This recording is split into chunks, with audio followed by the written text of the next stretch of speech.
이 민주화 유공자 관련해서 어제 민주당이 민주화 운동을 하다가 숨지거나 다친 사람을 예우하는 이 민주유공자법을 상임위에서 단독으로 의결했다. 이런 소식 어제 저희가 전해드린 바가 있습니다. 자, 그런데 이 법이 본회의까지 통과가 되면 경찰을 이 화염병으로 살해한 시위 가담자까지 민주화 유공자의 혜택을 보게 돼서 큰 논란으로 번지고 있습니다. 어떤 법이길래 이런 일이 가능한 건지 지금부터 이채림 기자와 좀 살펴봐 드리겠습니다.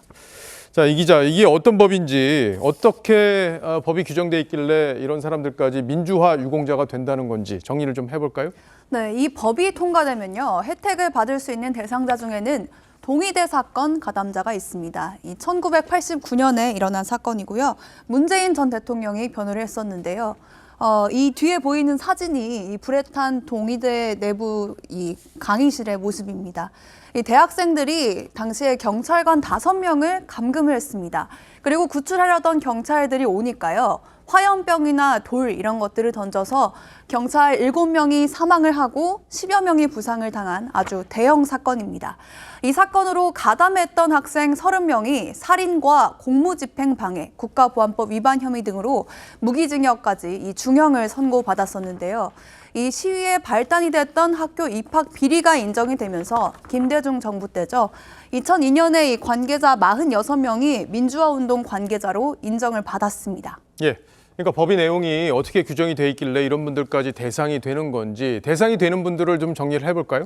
네, 이 대상은요, 1999년에 제정된 민주화 보상법에 따라서 이 앞서 말씀드렸던 동의대 사건 등 145개 사건이 민주화 운동으로 인정을 받았는데요. 이 사건으로 부상을 입거나 숨진 관련자 800여 명과 그 가족이 이번 법의 대상이 됩니다. 이 민주화 보상법 제정 이후에 이 관계자들은 이미 총 1,169억 원을 배상을 받았습니다. 그런데 여기에 별도의 유공자 혜택, 그러니까 의료비와 양로 서비스 이런 것들을 추가해서 이번에 법을 통과시키려는 건데요. 애초에는 자녀에 대한 대학 입학 특례나 취업 가산점까지도 있었는데요. 여당이 강하게 반대하면서 이 논의 과정에서 이 부분은 빠진 상태입니다. 예, 그러니까 이 법이 통과되면 이제 그 동의대 사건 말고 아까 우리가 좀 얘기했던 프락치 사건에 관련된 사람들도 혜택을 볼 수 있다는 거죠. 그렇습니다. 아까 말씀드렸듯이 이제 140여 개 사건인데요.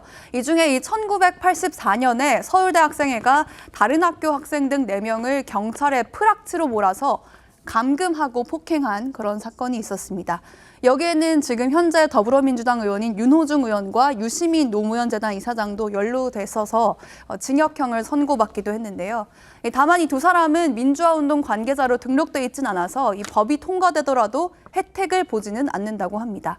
여기에다가 대법원이 반국가 단체로 판시한 이른바 난민전 사건 관계자 38명, 그리고 미국 문화원에 불을 지른 방화 사건 관련자들도 혜택을 받게 된다고 합니다. 예, 뭐 나라의 민주화를 위해서 희생한 분들에 대해서 우리가 평가하고 지원하고 예산으로 또 혜택을 드리는 것까지 우리가 막을 수는 없지만 이 반국가 활동을 했거나 아니면 선량한 피해자를 만드는데 가담했던 사람들까지 민주화 유공자로 평가할 수는 없는 거 아니겠습니까? 네, 그래서 민주당은 일단 이 사건 관계자들을 모두 이 유공자로 등록을 하자 이런 게 아니고요.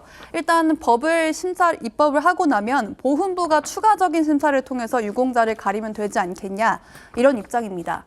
그런데 보훈부가 그동안 국가기록원에서 이 개인정보라는 이유로 관련 자료를 주지 않아서 이 사건 기록들을 정확하게 보지를 못했다고 합니다. 그래서 우리가 심사를 하더라도 이게 깜깜이 심사받게 될 수가 없지 않냐 이런 입장인데요.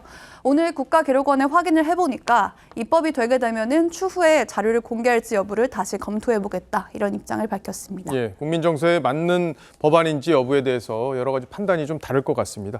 이채림 기자 잘 들었어요.